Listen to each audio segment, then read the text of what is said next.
This is the In the Rabbit Hole podcast episode archive project.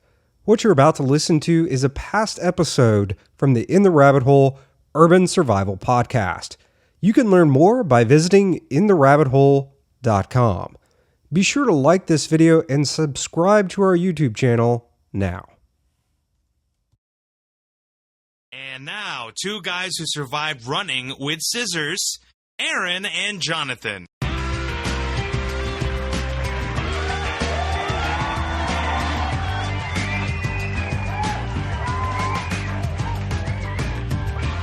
Howdy, and welcome to episode 80 of In the Rabbit Hole's Urban Survival Podcast. In this episode, Jonathan and his wife learn to ignore each other through archery. I go fishing, we give away free roosters, and our thoughts on the Colorado shooting. We're your hosts, Aaron and Jonathan. And you are in the rabbit hole, safe and sound.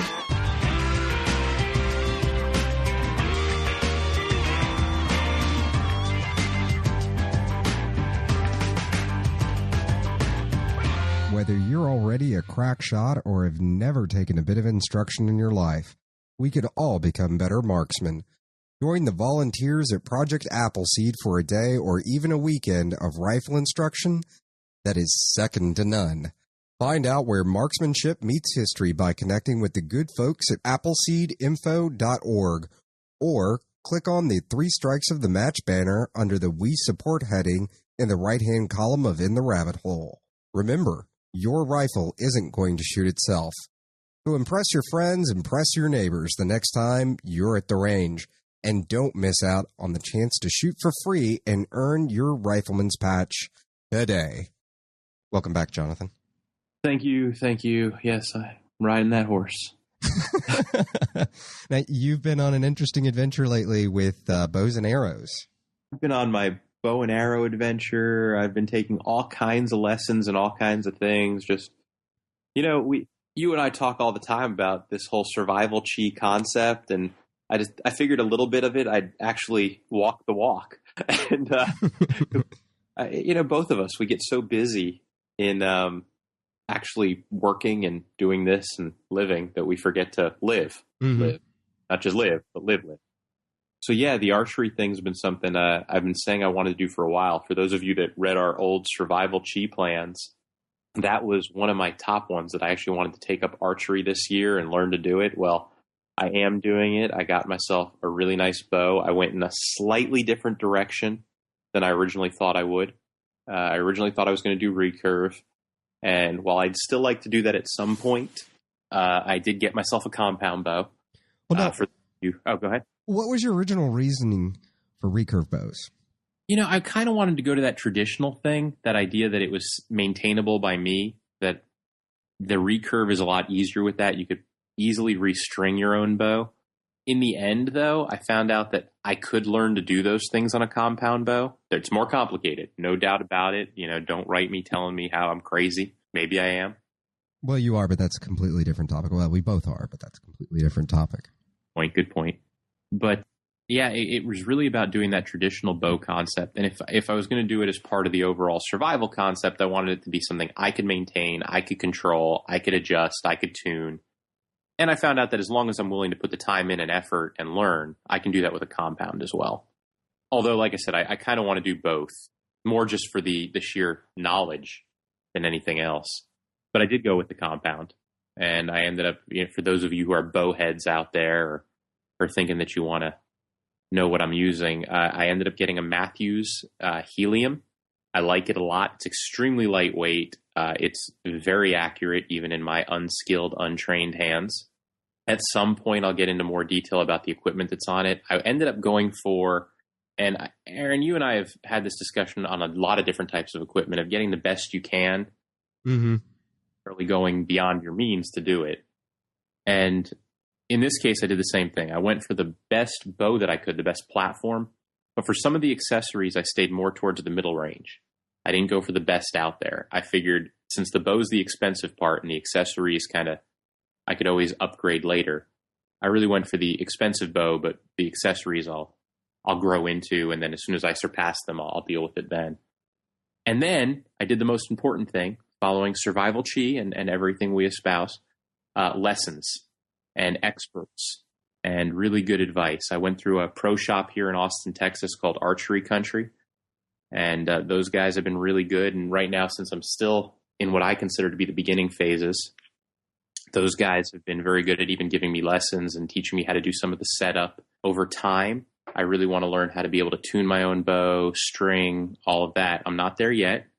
It's going to be a long endeavor, but really enjoying it. And I think to anyone out there who's been considering the bow, I would do it on multiple fronts. I think it's possibly one of the most calming Zen moments you can have.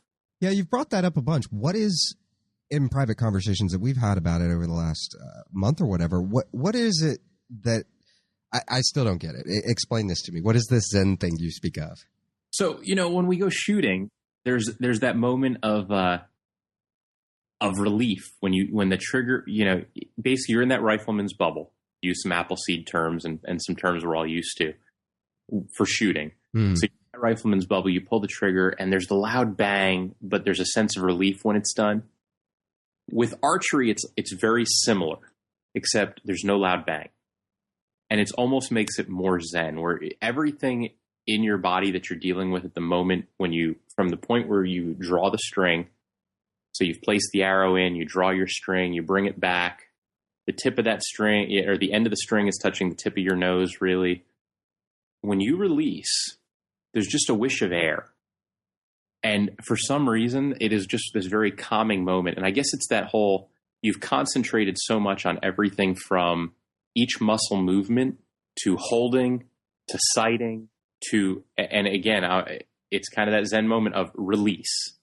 And when you release, it really just does feel very calming, much more so even than I think shooting, although I'm never giving that up. So no worries there.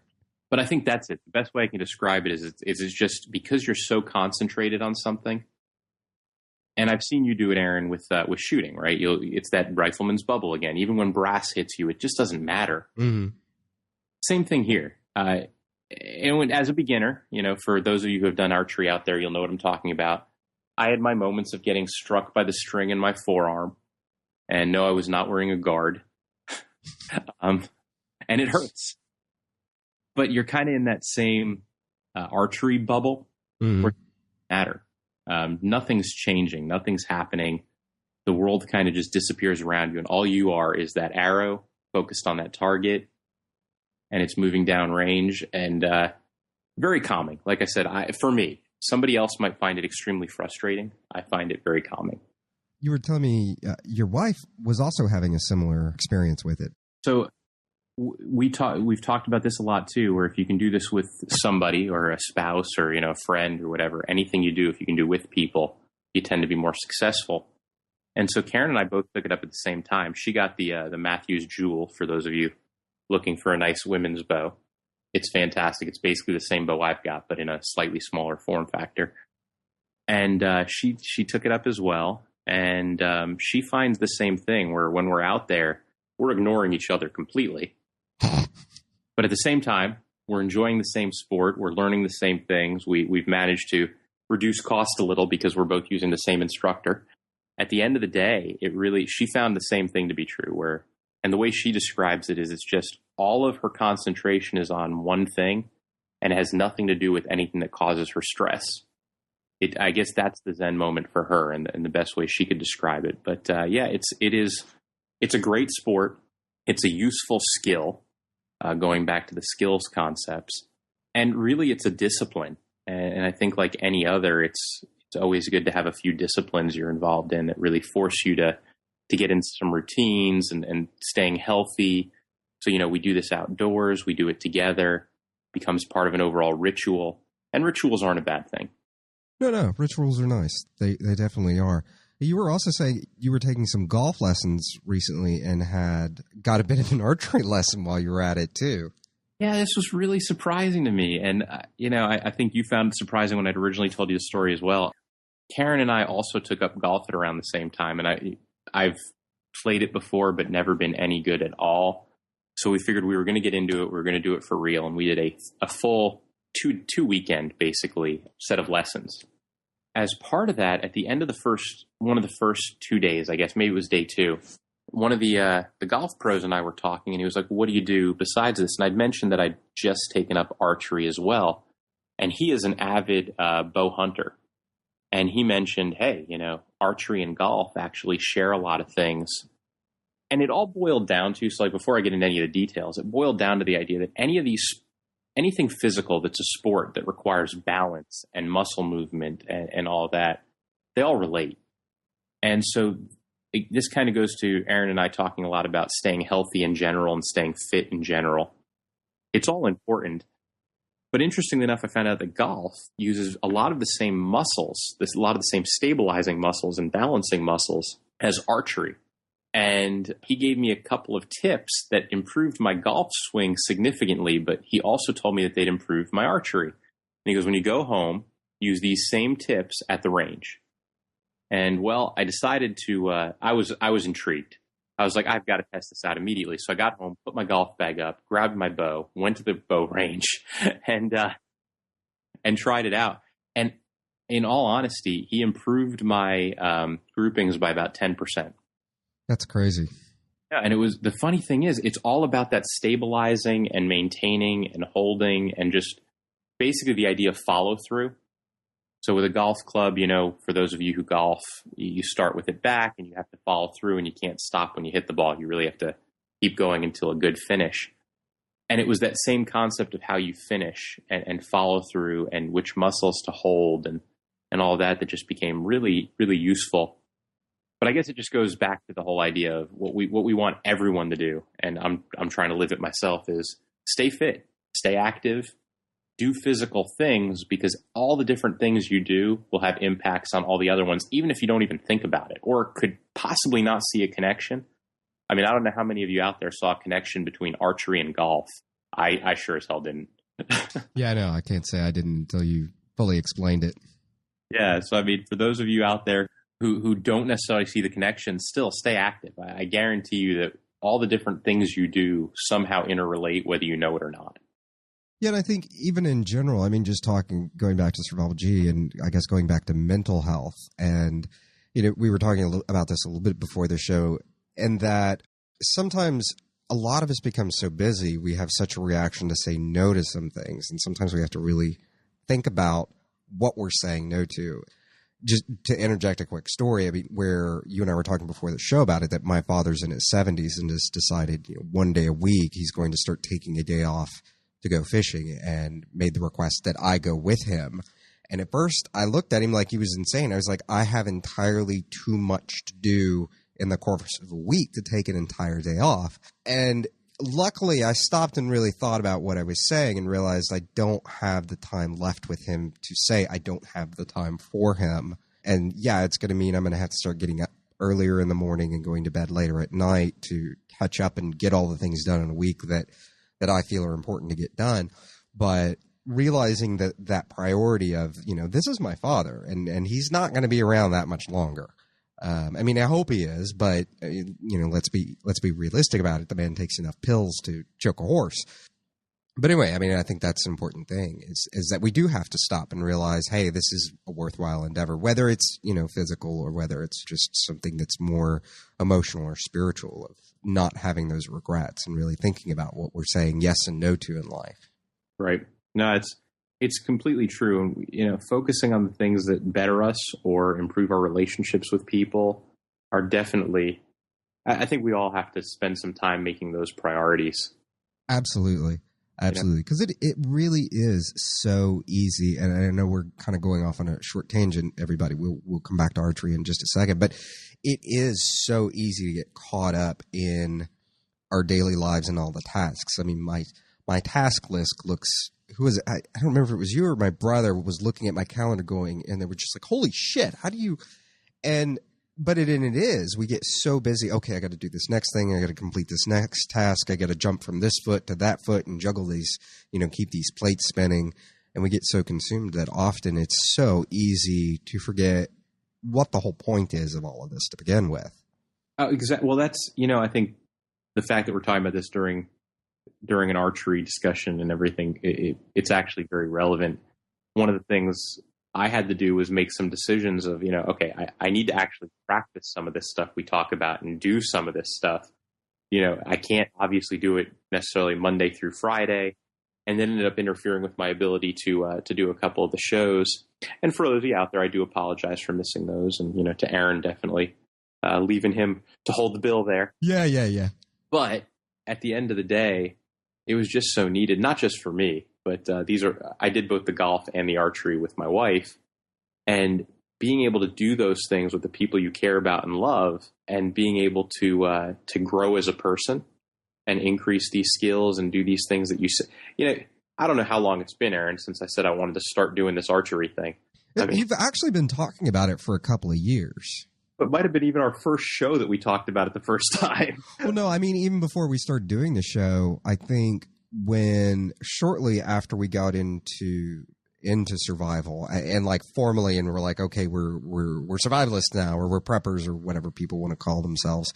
And we're genuinely getting into it. It was around about that same time that I think archery really came up, because we were going through what were the skills that we thought would be important to have. And I think that's when you first mentioned archery. And I remember going, yeah, I always wanted to learn. I always really wanted to get into archery. I think I took a class on it or something at summer camp as a kid. And exactly. We all end up with that summer camp class. Yeah. And that's the extent of it. And then it's like, wow, I really wish I could do that again. And I know before the show, I was bemoaning the fact that I'm like, I don't know. I want to do it, but I don't know where I would fit it in. I really would have to cut something else out, and I just don't know what else to cut yet.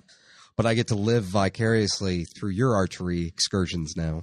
Yes, well, and I will be bringing my bow to show you later this week, because you haven't even seen it yet. So no, I haven't. I think you emailed me a picture of it, and I think that was the extent of. But I actually get to see this crazy light thing that you're talking about.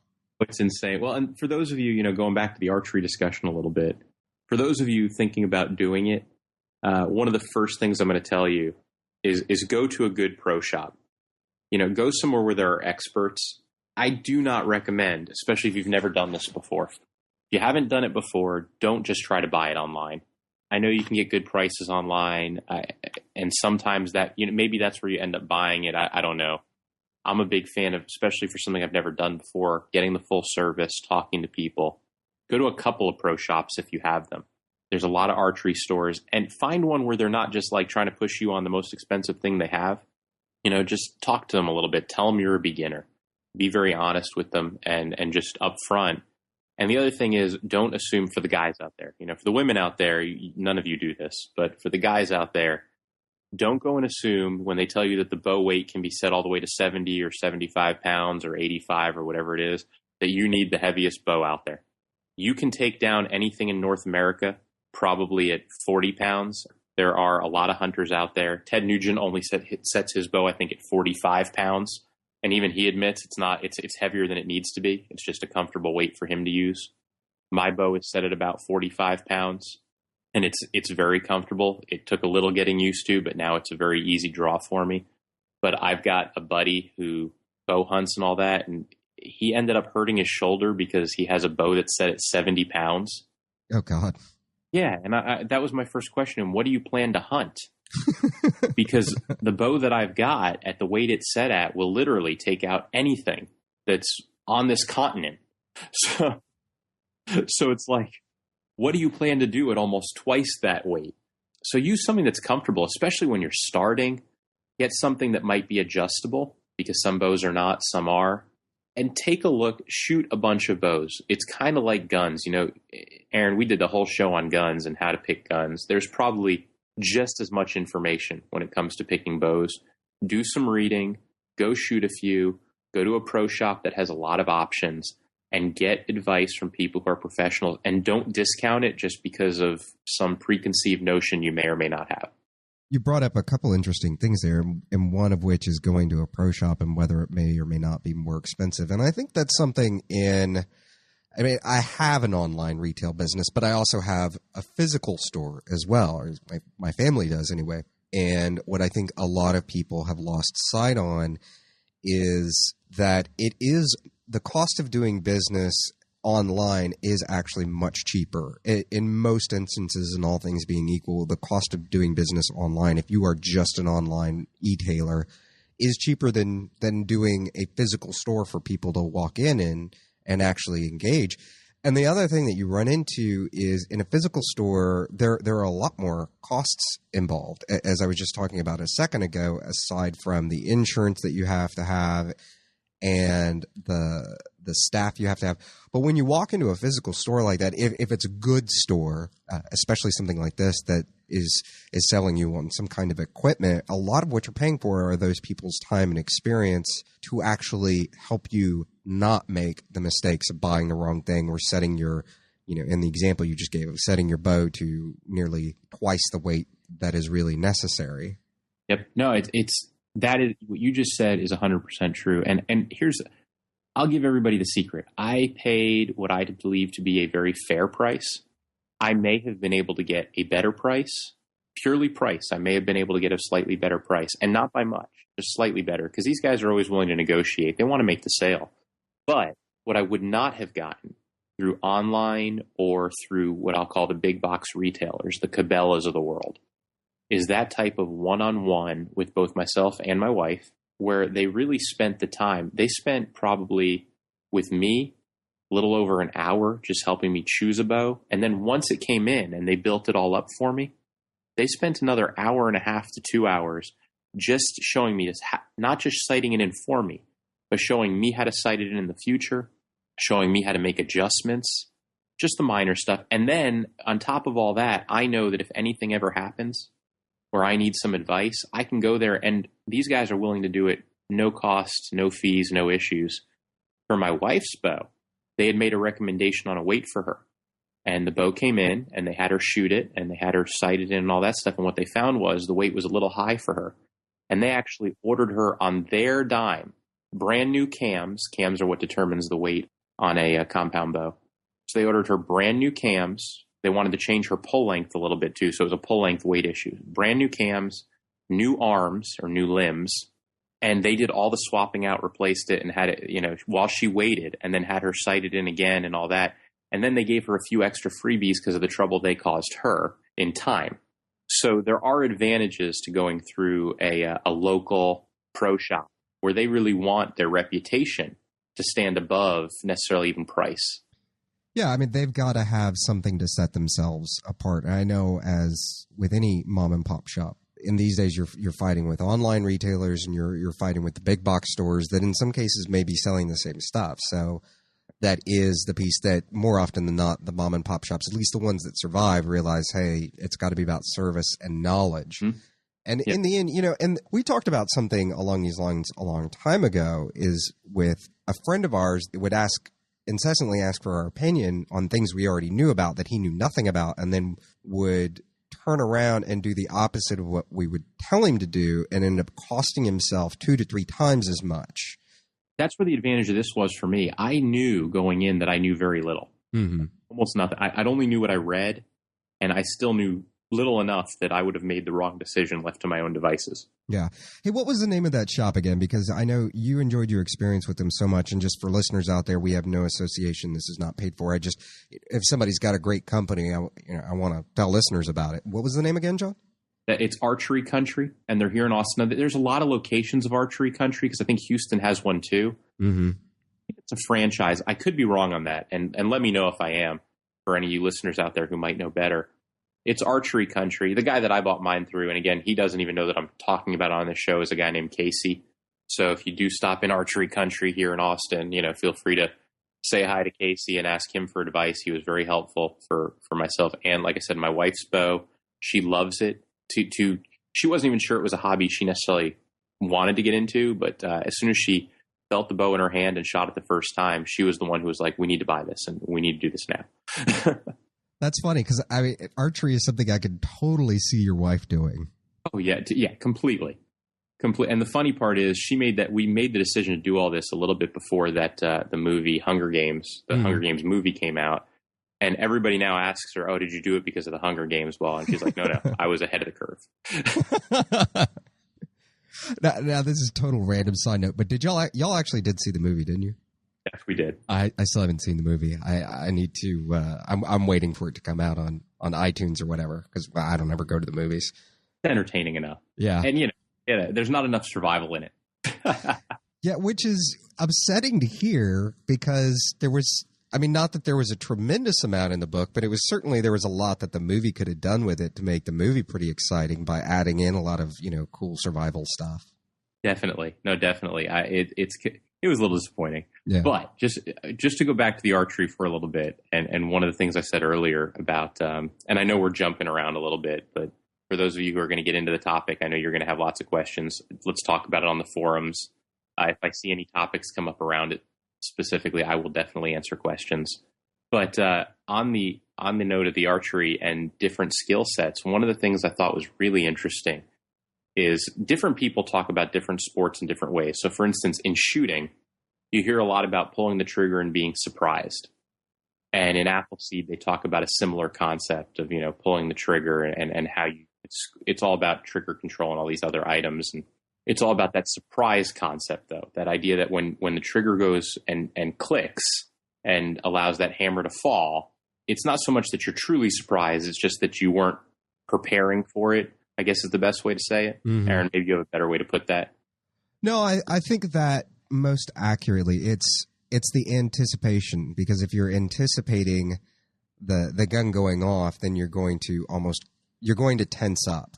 Yes, and it's that. By the way, so my point about the transferable concepts, that exact idea about anticipation and trigger control to some extent, totally rings true in archery also. So for those of you who are thinking about archery, I'm still going to recommend that the first thing you do is an Appleseed.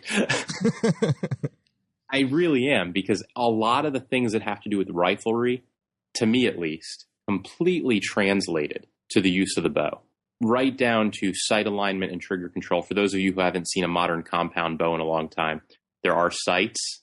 They work in much the same way as gun sights do, a peep sight. It's kind of interesting that it all translates the way it does, but it makes perfect sense that you don't want to anticipate the arrow. So what you really want to do is allow it to all naturally happen and then flow. And it's hard to explain until you do it.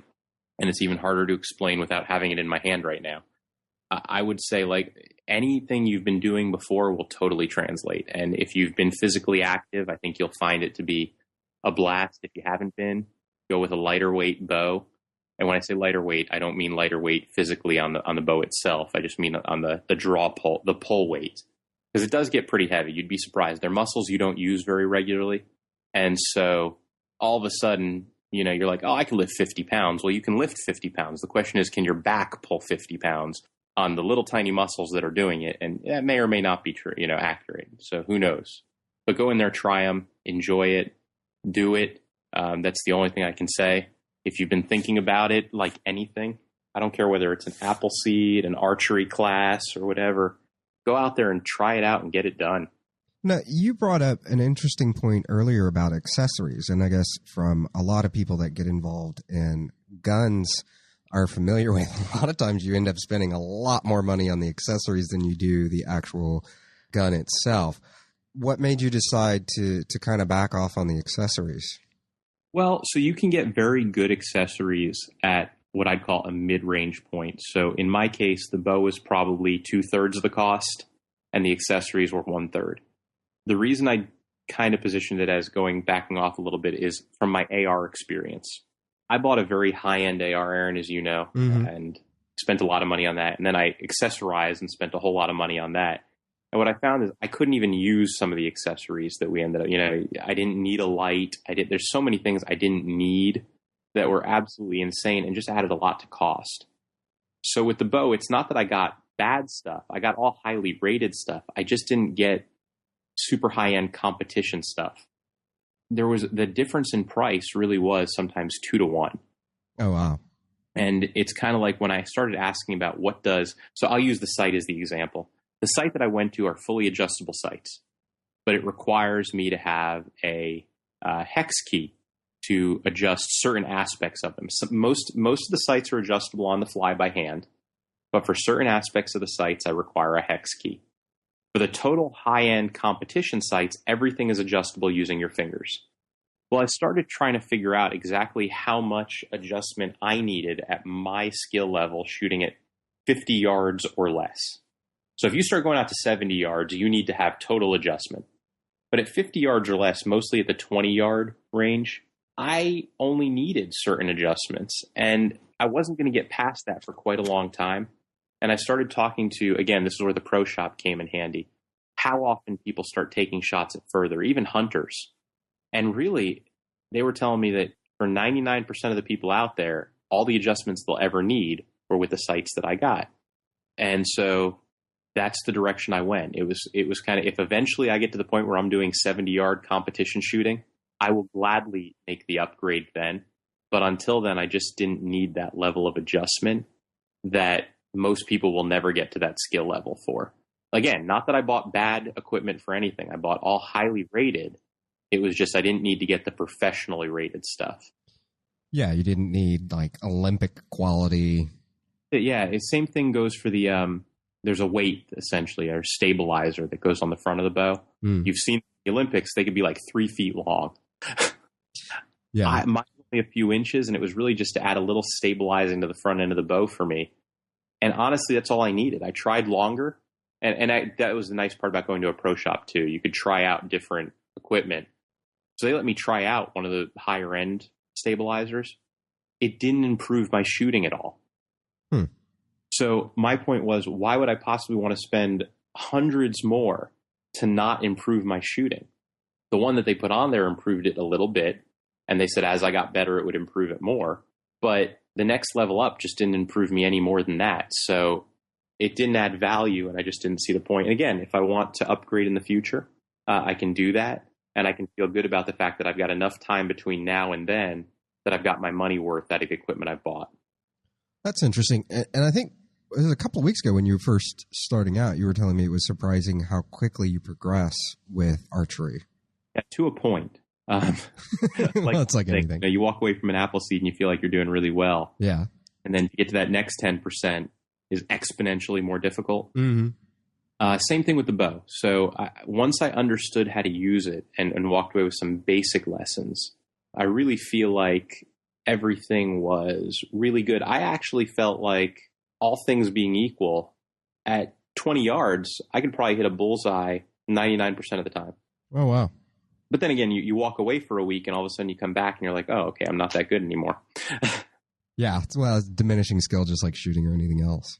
Exactly. So it's all about maintaining practice. The other thing I've noticed is that consistency of my groupings. As I want to get tighter and tighter, it doesn't just get a little more difficult. It gets exponentially more difficult. And now all of a sudden it's all about controlling breathing. It's just like an apple seed, again, just like riflery. You want to control your breathing. You want to control even just standard hand movements, how you stabilize the bow. Here's an interesting one with archery. A lot of people think about you draw the bow back with your arm.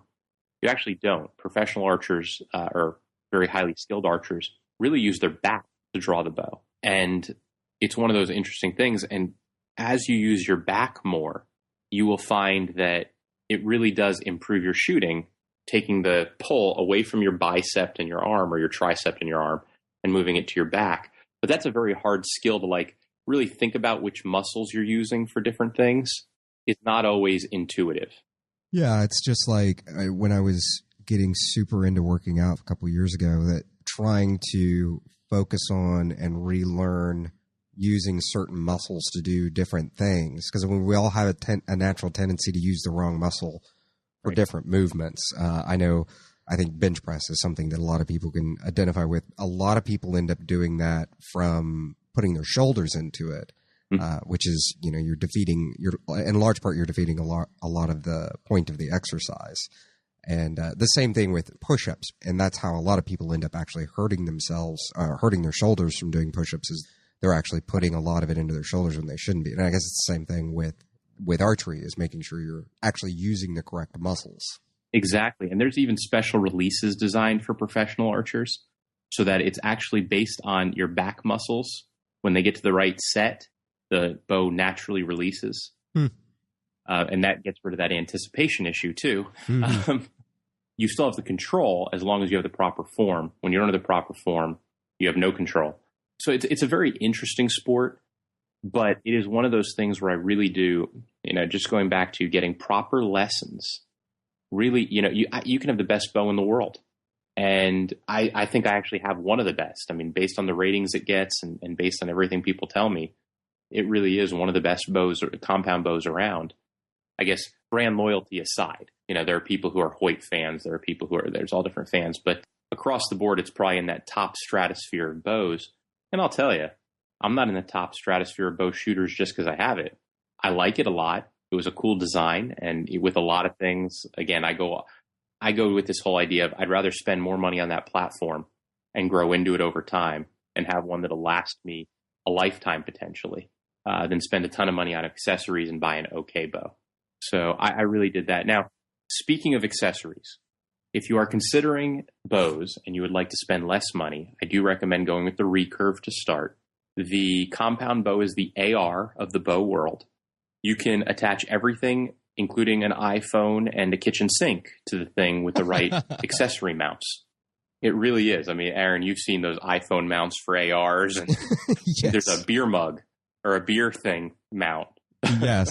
Oh, there's a bottle opener. Yes. For real. I mean, there's all kinds of crazy stuff. Yeah, and it's the same thing for compound bows. I have seen an accessory for just about anything you could possibly imagine for compound bows. So if you are one of those people who might accidentally get pulled into that world of accessories, maybe start out with the Recurve, because the Recurve is a lot fewer accessories. You can get a sight for it. You can get different kinds of arrow rests, and you can get different kinds of releases. But at the end of the day, really, that's where it ends. On the compound bow, the sky's the limit. I mean, you could probably attach an engine to that thing and somehow drive it around. I want to see that. That sounds like an art car parade waiting to happen.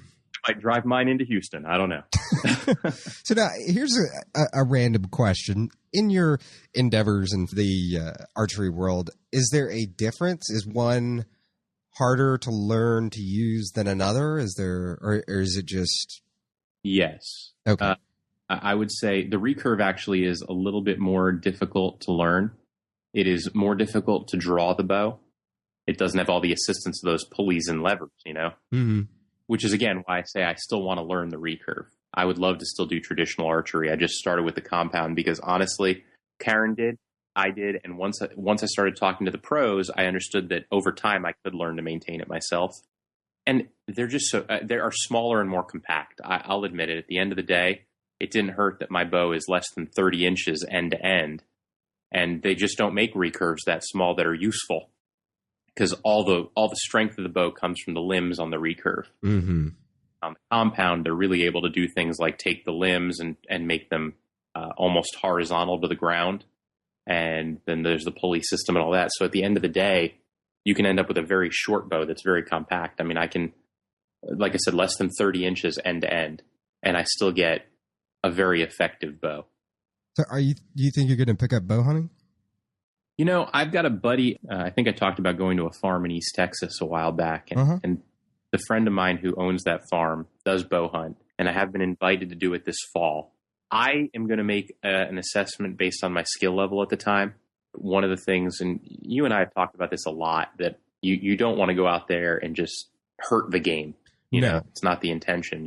If you pull back that string and let that arrow go, the goal is to end that animal's life as quickly and painlessly as possible.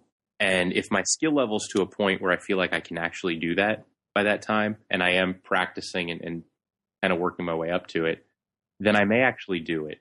I know neither one of us is really big hunters traditionally. No, not really. But at the same time, it's a skill that I do want to have. And this person that I have the opportunity to go out there with is somebody who could teach me. Mm-hmm. And so it is something that I've wanted to learn for a long time. So I may actually take that opportunity. If I don't do that, then this fall I may actually be going deer hunting, at least with my rifle. But I do plan to do some hunting this year for the first time in a very, very long time in my life. Yeah, I know Jason McCall and I have been talking about maybe doing some hog hunts and stuff this year. And I think my father's trying to talk me into doing some duck hunts with him. That should be neat too. Yeah, I think it's, we talk a lot about these skills, and I'm glad that both of us are starting to make time to actually, like, you're doing a lot more fishing with your dad. And, I know it's mostly to see your dad, but doing it in and of itself is healthy on two fronts, right? The relationship side, but then on that skills side, And I think the hunting is going to be the same thing. And, we should obviously, if we can, get out and do a whole show around it. Yeah, definitely. And to go back to the fishing thing for a second, it's funny. I fished a lot as a kid, and I still know a lot about fishing. In my 20s, I didn't get out and do that much fishing, not nearly as much as I would have liked to, but it's in one of the urban farm updates, which we'll be doing another one here pretty soon, and have an announcement today at the end of the show about the farm. But to kind of go back, Jason McConnell was talking about all the farming he did as a kid and how much he had forgotten and stuff. And it was the same. I've had the same experience when fishing, which is just all these little details that it was like, oh yeah, I forgot all about that. Yeah. And so any skill is a diminishing skill if you're not using it. So, and I mean, you hear that most often with firearms, but I think that's true of any skill. If you're not using it, you are actively losing it. Yeah. You might know a whole lot, but until you're out there doing it, and this is why I think it's so important for us to go beyond just talking about the things on the show. Cause I love the fact that we bring awareness to a lot of these topics. Mm-hmm.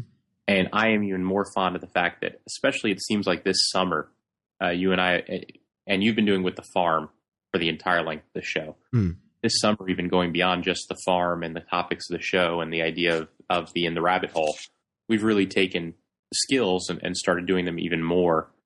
Before it was the farm and Appleseed. Now we've got the farm Appleseed. You got fishing. I've got the bow hunting. I think both of us have taken our relationship skills up a notch and networking and all that. And I know you've had to do it for your other or third or fourth or whatever it is job. Working like a little Hebrew in the Egyptian sun, I think my brother was telling me the other day. I expect you to have a whole pyramid built. I am working on it in the backyard. Exactly, with rabbits in it. Well, yeah, but it's going to be the rabbits that have the eyeliner, so they look very Egyptian. Yeah, I mean, without that, yeah, just cool. And I can't wait to keep telling people about the archery. I plan to take a lot more lessons.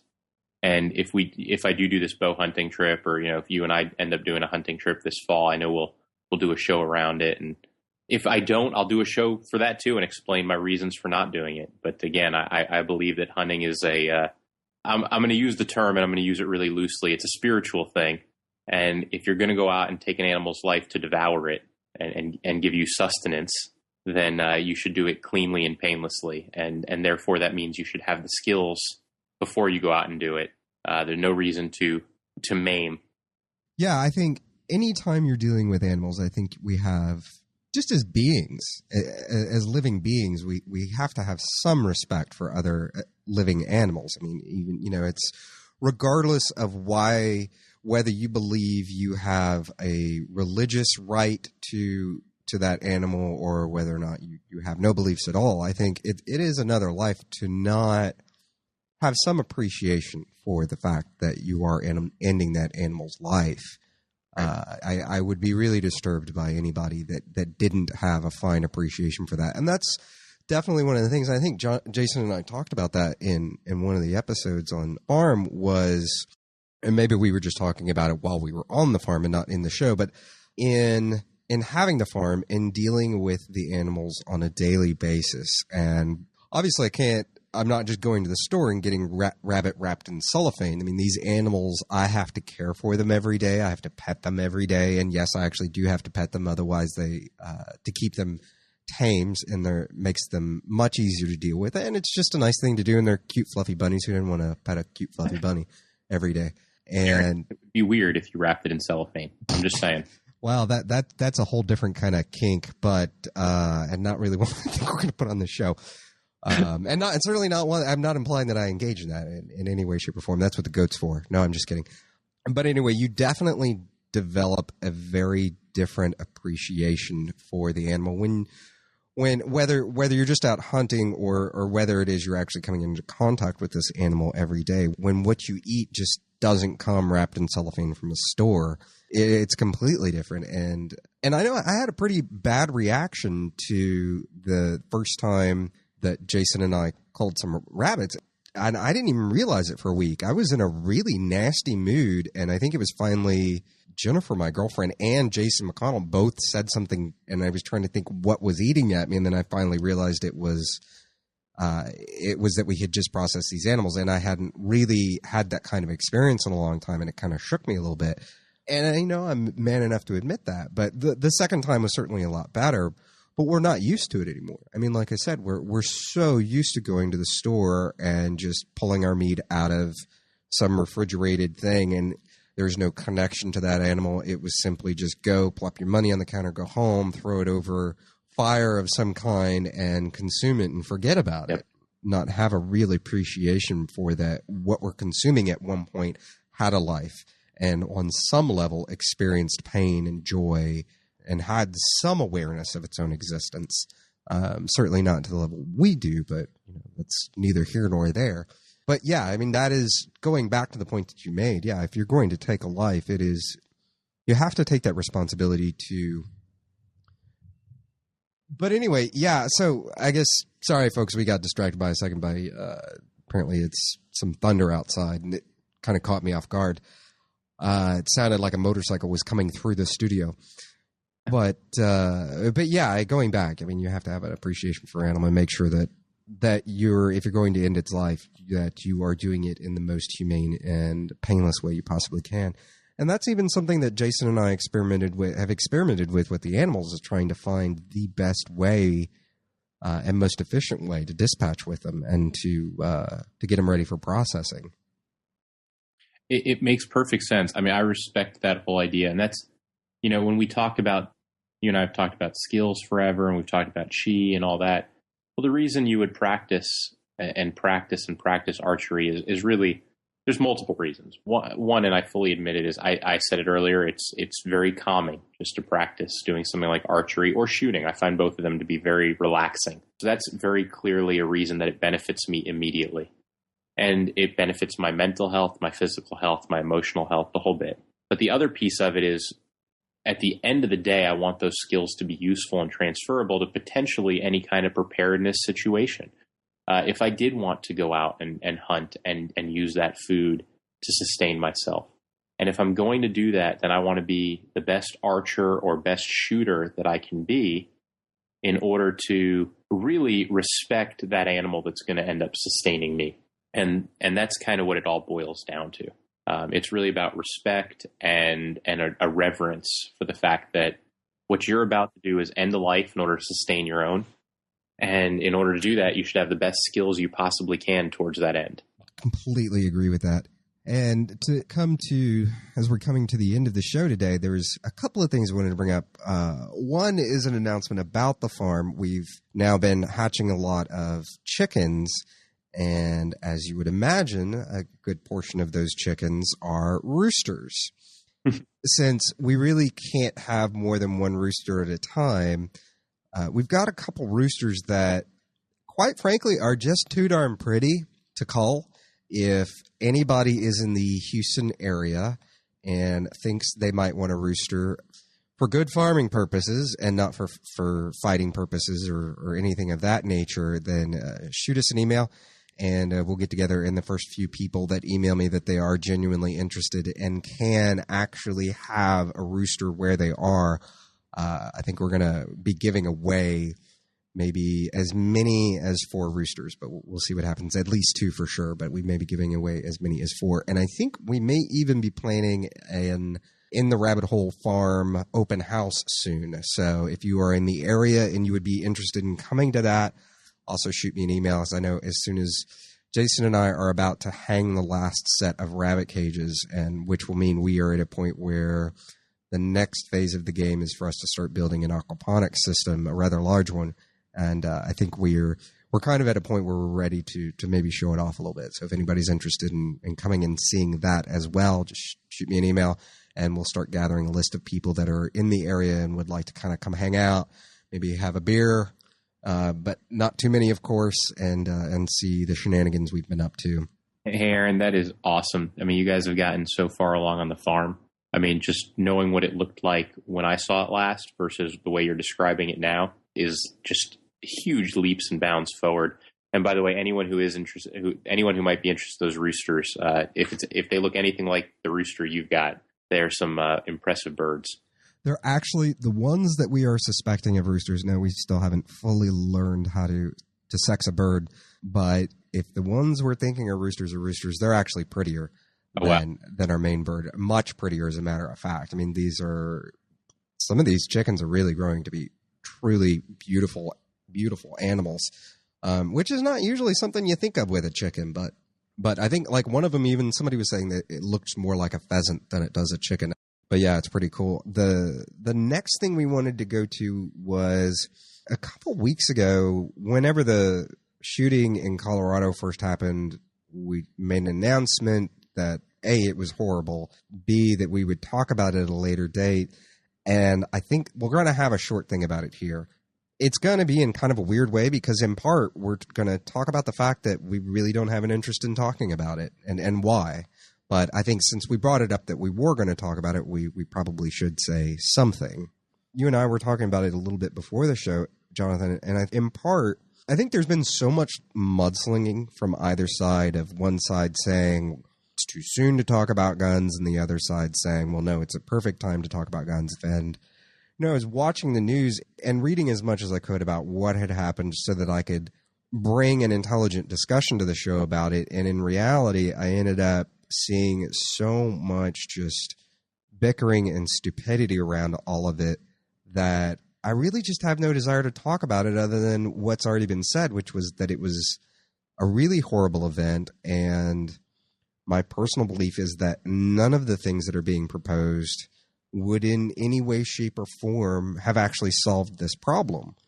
The problem that people are perceiving, that and what people always do with almost everything, which is to blame an inanimate object for the fault that really was a human being. It had nothing to do with the inanimate object. So many people were so busy focused on the firearms aspect of it and completely neglected that his entire apartment was wired to be a bomb. And right. As you and I've talked in private, John, and talked with some friends that are in federal law enforcement and have said to us, no, I mean, if somebody wants you dead, forget it. There's nothing anybody can do if someone really is truly determined. And that's what we saw with this lunatic, this poor guy that very obviously has lost his damn mind. And people that want to argue about whether or not has a legitimate claim to an insanity plea. And, my thinking always, one, is that I don't necessarily think that negates them from any responsibility. But two, I always think it's a stupid argument. And this isn't to get into the actual law definitions of it, but it's, from my thinking, to kill another human being that is not in your own personal defense, that in itself is insane. I mean, you cannot be right in the head. Right. So I think that part of the argument is absolutely stupid. But yeah, I mean, this thing to blame crime and problems and everything else in the world on an inanimate object is not the problem. People who are determined to do evil things will find a way to do evil things.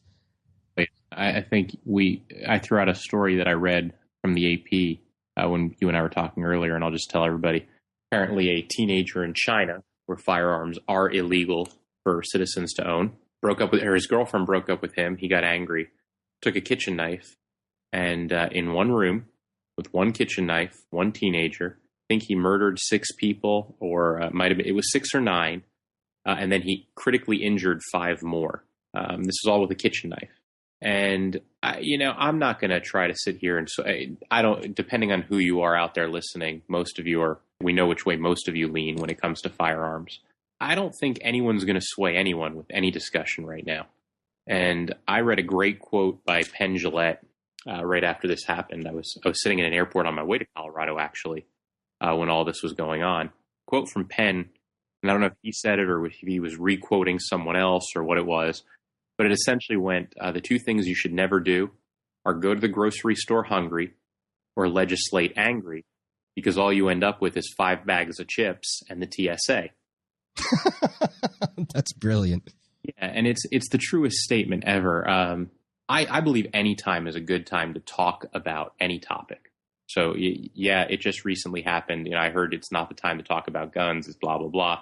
Well, you know what? If you're anti-gun, now's a great time to talk about guns. And if you are pro-gun, then now's a great time to talk about guns. And it's always a good time to have intelligent discourse.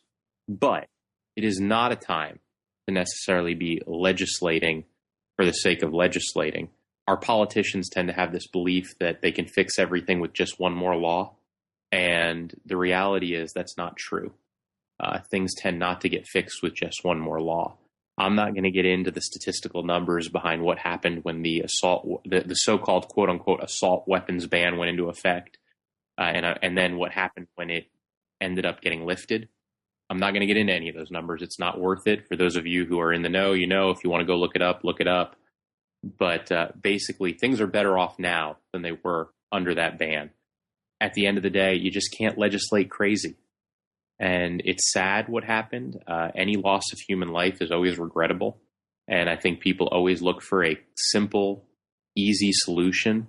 They'd love to believe that if you could just limit the number of bullets someone could have in a gun at any given time to 10, then all of a sudden, instead of 16 people who died, maybe it would be 10, or maybe it would be 9, or maybe it would be 8. But the reality of it is the guy could have gone in with one of the bombs he'd created and killed a lot more than 16. He's crazy. It's not an excuse. Like Aaron said, I don't believe anybody who uses crazy as an excuse deserves it. He should be punished like anyone else. And it is a tragic, horrible event. And I don't know if either one of us has much more to say on it, but I know it's going to cause a lot of discussion for some time to come. Yeah. And with that, we wrap up episode 80. Thank you for joining us today. Help us bring you better information about preparedness. If you have an author, blogger, podcaster, video blogger, or any other person you'd like to hear on the show, we'd love to have them on. Contact the person you'd like to hear on the show and tell them about In the Rabbit Hole Urban Survival Podcast. Tell them to visit intherabbithole.com/guest. Don't wait. Do it today, and let's grow the show together. Are you part of the solution? Spread the word about preparedness by reviewing In the Rabbit Hole on iTunes. It doesn't just let us know how we're doing, it also tells others the show is worth listening to. Review us today on iTunes.